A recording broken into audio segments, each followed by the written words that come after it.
5월 6일 주간의 제 일정입니다. 예, 연휴 잘 보내고 계신가요? 지난주와 지지난주에 워낙 많은 일정과 경제지표 발표와 기업들의 실적 발표와 이런 것들이 좀 너무 뭉쳐 있었기 때문에 시장의 변동성이 굉장히 심했고, 이번 주 같은 경우에는 뭐 시장에 긴장감을 줄 만한 일정은 많이 없습니다. 오히려 뭐 긍정적인 재료들이 좀 많이 있는 시장이기 때문에 약간 좀 쉬어가면서 시장을 봐도 될 것 같은데, 우리가 걱정하는 거는 이 셀인메이죠.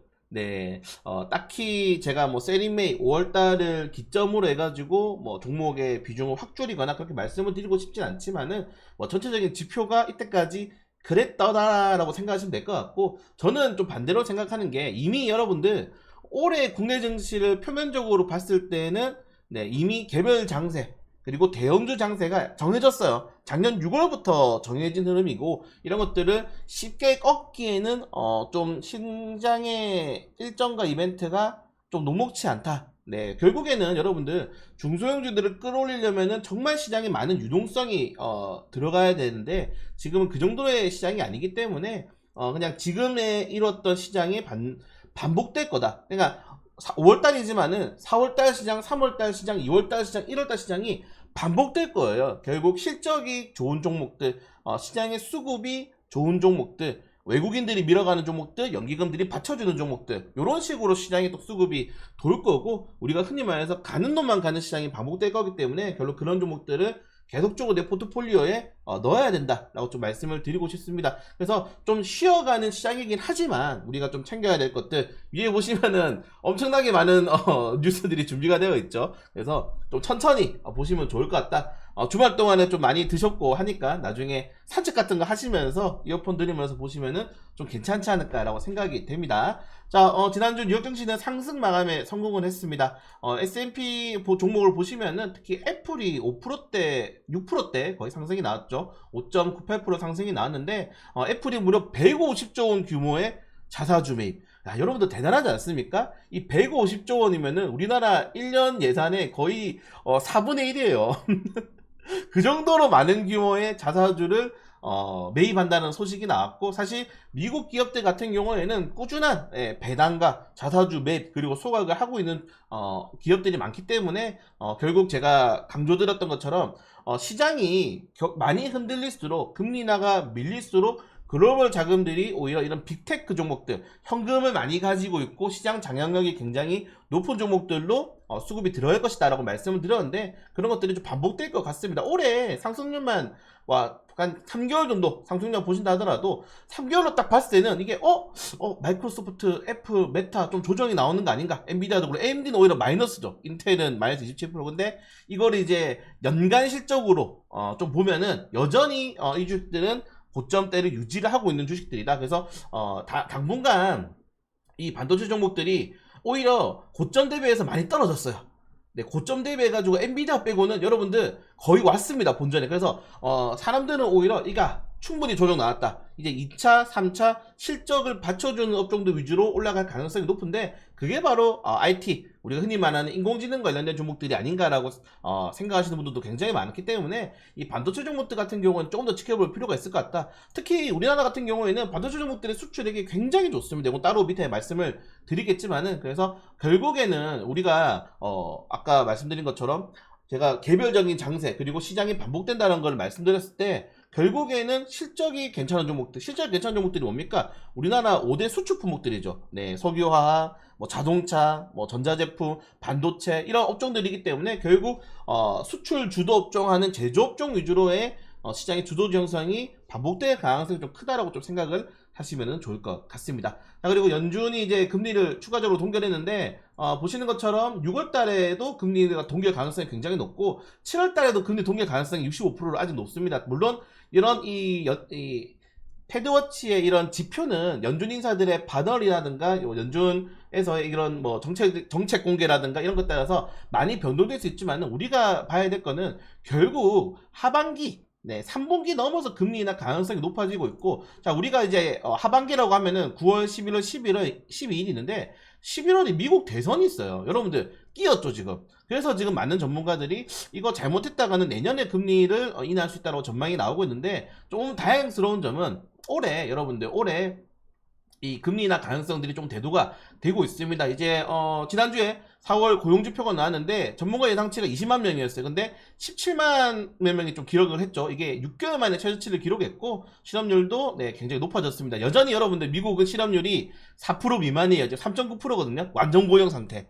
이 완전 고용이란 말이 정말 이게 꿈의 단어긴 한데 좀 굉장하죠. 완전 고용 상태긴 한데 실업률이 계속 높아지고 있다는 점들 그런 걸 본다면은 금리 인하 가능성이 여전히 남아 있다. 여기에는 이제 골드만삭스, 뱅크 오브 아메리카, JP 모건이 여전히 연내 2차례 금리 인하를 보고 있다. 그 금리 인하의 타이밍이 이제 9월 달에 한 차례 할 거고 연말에 이제 한 차례 할 가능성이 굉장히 높아지고 있습니다. 그래서 선거 끝난 뒤에 네, 좀 빠르게 금리 인하하게 되면서 다음 정부에 힘을 줄 수 있는 방향성도 고려를 하고 있다는 거죠. 그렇게 된다면은 사실 시장에서는 나쁘지 않은 시나리오예요. 지금 나쁘지 않은 시나리오이기 때문에 좀 더 지켜볼 필요가 있을 것 같고 아까 애플 요거 말씀 안 드렸네요. 네, 애플 관련해서 여전히 시장의 전망이 좀 갈라지고 있는데 이제 오르니만 남았다. 자사주 매각하고 자사주 소각하고 여기에 추가적으로 뭐 이제 신제품들 내면서 오를 일만 남았다. 사실 애플이 이제 여기에 인공지능을 인공지능을 약간 삽입한 네, 아이폰을 발매할 수 있다.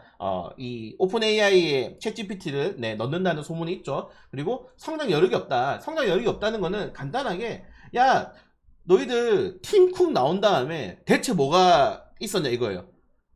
혁명적인 혁신적인 제품들이 사실 없었다. 원래 여러분들 아시겠지만은 이 스마트워치까지 거의 스티븐 잡스의 그 작품이거든요. 그래서 팀쿡이 만든 거는 이어폰밖에 없다라고 이야기를 하고 있는 거예요. 그리고 뭐 최근에 애플이 제시했던 500만원짜리의 이런 비전 프로가 망했죠. 사실상 비전 프로가 망했기 때문에 전망이 엇갈리고 있고 주말 동안 뉴스가 많이 나왔던 게 워렌 버핏이 애플의 비중을 좀 줄였다고 합니다. 근데 이거는 조금 더 이제 파고 들어가면은 세금도 내야 되고 이제 미국도 이제 월달 세금 내는 시즌이니까 세금도 내야 되고 그리고 워렌 버핏이 지속적으로 포트폴리오 리밸런싱을 한다라고 치면은 1분기 이어서 2분기까지 애플의 주식을 좀 매도했다. 다만 워렌 버핏은 여전히 가장 좋아하는 주가죠. 코카콜라보다는 낫다라고 생각하는데 워렌 버핏이 좀 생각하는 게 재밌는 게 AI 부작용을 우려한다고 이런 말이 나왔어요. 그래서 AI는 20세기의 핵무기가 좀 비슷하다는 발언을 이번에 했습니다. 그리고 AI를 활용한 사기가 성장산업이 될 것이다. 사기가 많이가 나올 것이다. 사실 지금 우리나라도 제가 최근에 올려드렸지 않습니까? 뭐 손흥민의 그 딥페이크를 가지고 뭐 주식 리딩방 사기를 친다던가 연예인들이 이용해서 그렇게 하고 있는데 지금 워렌 버핏이 이런 것들에 대한 걱정을 계속적으로 하고 있다는 점들. 다만 이런 다시 넘어가면은 애플에 대한 전망이 여전히 갈리기 때문에 조금 더 지켜봐야 될 필요가 있을 것 같고 다시 네, 금리 인하로 좀 넘어와서는 9월달에 만약에 첫 금리 인하가 진행이 되면은 오히려 다른 글로벌 국가들이 미국의 눈치를 보지 않고 빠르게 금리 인하를 내리겠다는 전망도 나오고 있기 때문에 금리 인하에 대한 기대감들을 조금 더 가져봐도 나쁘진 않을 것 같습니다. 자 그리고 한국 경제가 이제 OECD 경제 성장률이 여러분들 무려 5월 전망치가 2.6%입니다. 이게 어느 정도냐면은 여러분들 이게 우리나라를 안 좋게 보시면 안 됩니다. 네, 월드 전 세계 경제 성장률이 3.1%를 전망했고 OECD가 여기서 중요한 게 우리나라가 미국 다음으로 높아요. 2.6%. 그러니까 어마무시하게 높은 수준입니다. 2.6%에 2.6%. 우리나라 2월에 2.2% 나왔고 2.6%로 지금 전망하고 있는 겁니다. 네, 어마무시하죠. 미국이랑 지금 똑같아요. 2.6%. 그러니까 OECD 국가 중에 우리나라가 최상단입니다. 최상단. OECD 평균이 1.7%. 근데 우리가 이번에 2.6%를 기록을 했는데 굉장히 그 이유는 간단합니다. 이 반도체랑 이 자동차 수출이 너무 잘 됐어요. 특히 자동차 같은 경우에는 많은 투자자분들이 이거 자동차 피크아웃이다. 현대차가 기아차가 작년에 정말 역대급의 실적을 뽑아냈지 않습니까? 그럼에도 불구하고 이번에 전기차에 대한 수요가 오히려 감소하면서 현대차 기아는 사실 완성차 판매로 가져가는 매출액이 더 높은 회사죠. 그래서 전기차 기업들의 입지가 줄어든 만큼 그 자리를 내연기관차라든가 하이브리드차가 메꿀 건데 거기 현대차가 가장 큰 수요가 될 수 있다. 이렇게 이야기가 나오고 있는 거예요. 여전히 그래서 현대차 목표 주가는 현대차 26만원, 기아차가 네 굉장히 높죠. 네, 아무튼 그래서 계속적으로 높아지고 있다는 걸 본다면은 나쁘지 않다. 그래서 지금 보시는 것처럼 1분기 때 좀 적자폭을 2분기에 확 끌어올리게 되면서 네, 수출이 증가되고 있다는 점들도 나쁘지 않다. 다만 여기서 이제 일각에서는 야 이거 이 GDP랑 우리가 내부적인 이 산업 활동을 좀 자세히 해봐야 된다. 통계청에서 발표한 산업 활동 동향인데 보시면은 굉장히 많이 좀 떨어지고 있습니다. 전체적인 이 지표 자체가 그러니까 한국은행이 제시했던 GDP보다는 굉장히 낮아요. 그러니까 너무 업종들이 지금 제조업이라든가 뭐 수출업종 위주로 쏠려 있고 이게 내부적으로 관공업이라든가 서비스업이나 소매 판매는 전부 다 떨어지고 있다는 겁니다. 그러니까 이게 제조업종 우리가 흔히 말해서 수출종만 살아나고 있고 내수 시장이 죽어가고 있다는 걸 지금 이야기하고 있는 거예요, 통계청이. 그래서 이게 경기가 좋은 게 아니다. 특정 기업들만 좋은 거고 나머지 전체적인 국내 시장에 이런 경제 성장률은 떨어지고 있지 않나? 이렇게 좀 반문을 하는 게 통계청의 발표거든요.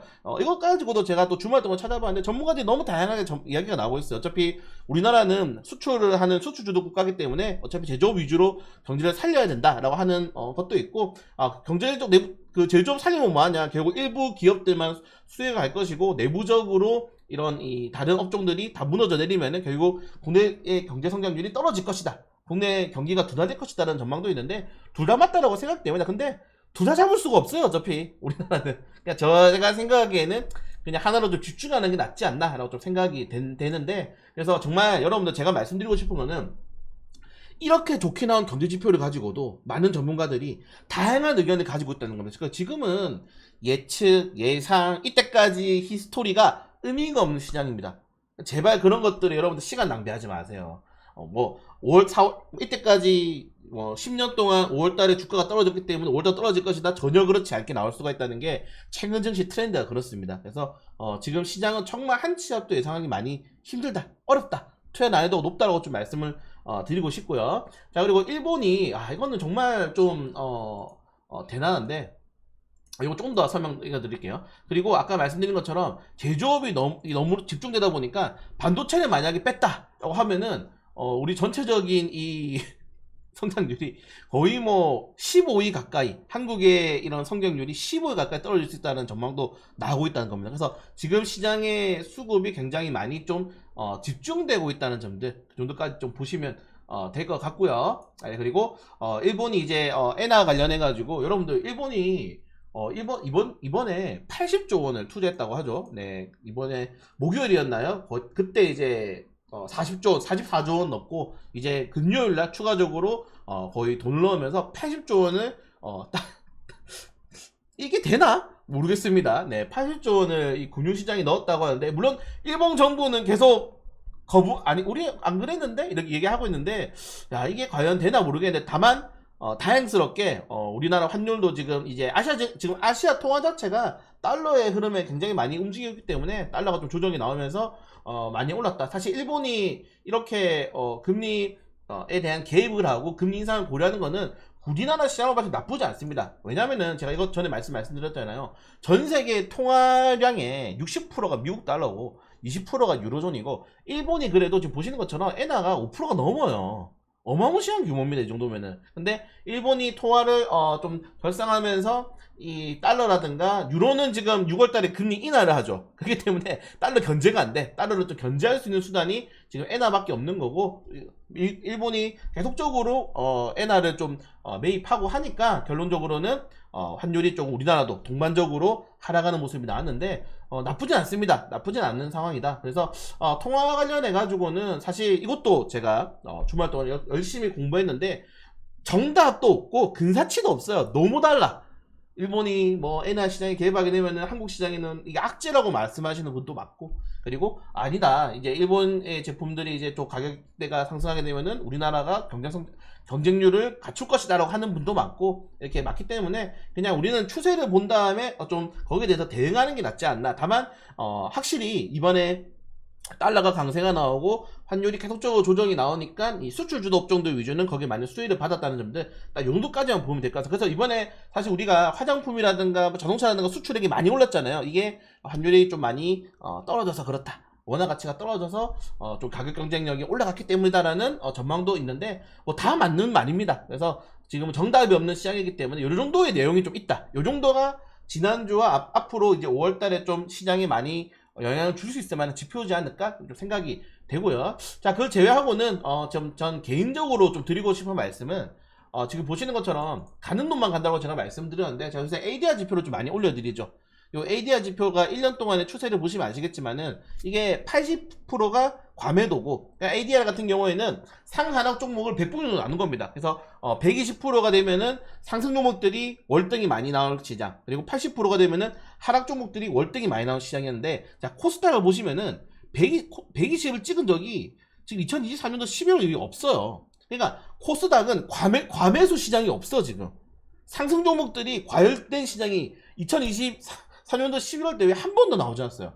그러니까 2024년도는 코스닥 시장은 계속적으로 과매도 시장, 계속 하락 종목들이 상승 종목보다 최소 50% 이상 나는, 그러니까 최소 이제 하락 종목들이 800개가 계속적으로 만들어진 시장이라는 거죠. 나오고 있는 시장이고, 오히려 코스닥은 그래도 그 중에 과매도 시장이 몇 번 나왔습니다. 2월 달에도 그렇고. 그러니까 이런 걸 본다면 여러분들, 이거 딱 차트를 봤을 때 뭐를 제가 말씀드리고 싶냐면은, 이미 상하락 종목과 지수의 괴리감이 너무 크기 때문에 지수로 지금 보면 안 돼요. 지수로 보고 시장이 좋네? 지수로 보고 내가 투자를 해야겠네라고 생각하시면 안 됩니다. 엄청나게 개별 종목들 위주로 지금 완전히 포커싱을 맞추셔야 돼요. 그런 것도 여러분들 좀 확인하신다면은 승률을 조금 더 높일 수 있는 방법이지 않을까 좀 말씀을 드리고 싶고, 그 다음에 말씀드리고 싶은 게 아까 제가 코스닥에서 말씀드렸는데, 3개월 동안의 거래대금 상위 기준입니다. 2월 달에 여러분들 코스닥이 갑자기 무너진 게 아니에요. 2월 달에 거래대금이 14조 8천억이었습니다. 15조 원이었어요. 2월 달에. 2월 21일에 14. 그냥 우리나라 시장은 6월 달까지만 하더라도 강했어요. 연초만 하더라도 강했어. 금리에 대한 기대감 있고, 금조세 폐지에 대한 기대감 있고, 여기에 뭐가 나왔습니다. 밸류업이 나왔죠. 2월 달 후반부터 3월 달에. 밸류업까지 강해지면서 시장이 활성화됐단 말이에요. 2월 21일 날도 13조 원. 근데 갑자기 어디서 떨어지냐? 딱 눌러서 보시면은 어디서부터 떨어집니까, 여러분들? 네, 5월달, 4월달, 4월달. 그러니까 총선 끝난 다음에 시장의 거래대금이 그냥 박살이 나고 있어요, 지금. 시장의 거래대금이 8조 원대가 평균 거래대금이 만들어져 버렸습니다. 이게 굉장히 저는 문제라고 생각돼요. 지금 평균 거래대금이 8조 원입니다, 8조 원. 이거 어떻게 해야 되는지 저는 이제 모르겠어요. 이거 지금 아직까지 평균 거래대금이 10조 원인데, 이 최저 거래대금이 6조 원, 3개월 내 기준으로. 그러니까 지금 시장 자체의 이런 변동성이 너무나도 어렵고, 이게 한 달로 치면은 충격적입니다. 한 달로 이제 평균 거래대금 보시면은 여러분들 보이시나요? 한 달 평균 거래대금 지금 8조 9천억 원. 완전히 지금 거래대금이 뚝 떨어져 버렸죠. 이게 2개월 만에.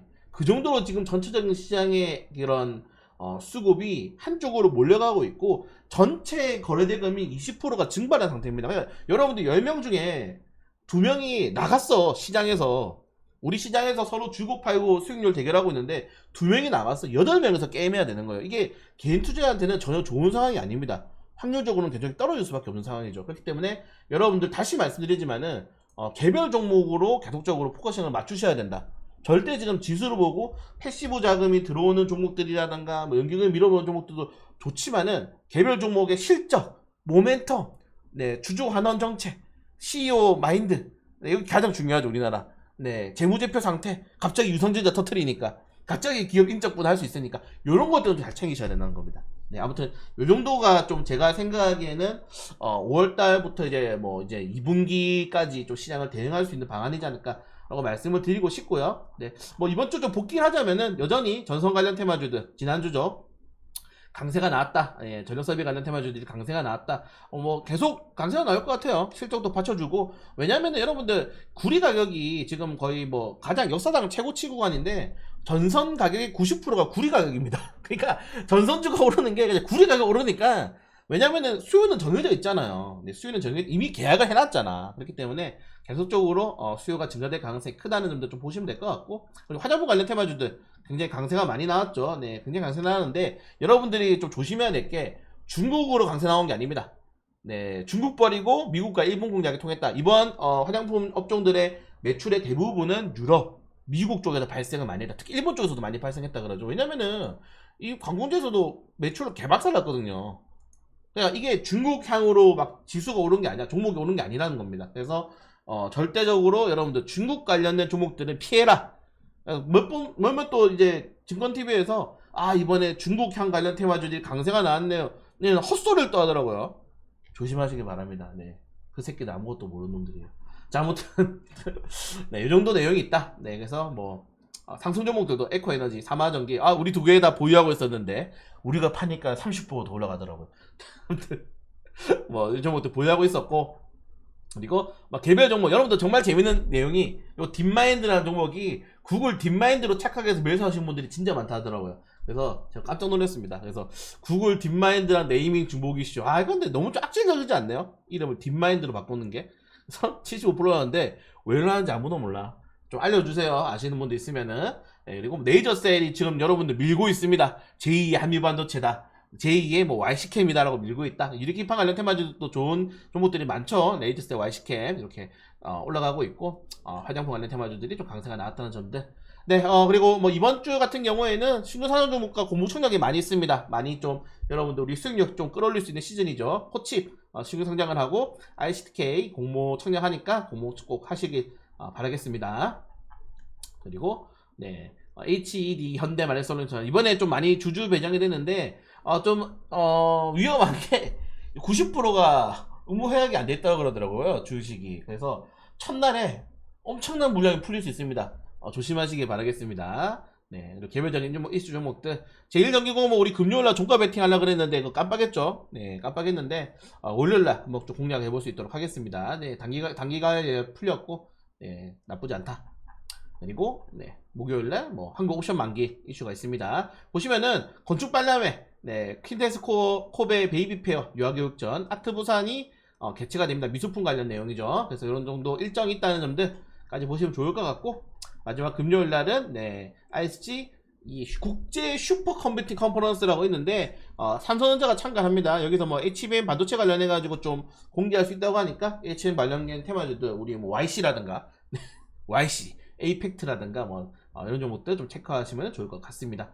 개별적인 종목도 이슈가 많아요. 이런 것들을 좀 잘 확인하는 게 좀 중요한 시장이다. 그래서 이번 주는 좀 여러분들 제가 좀 차분하게 좀 내용이 엄청나게 길게 많이 말씀을 드렸죠. 그래서 많이 드셨으니까 다시 말씀드립니다.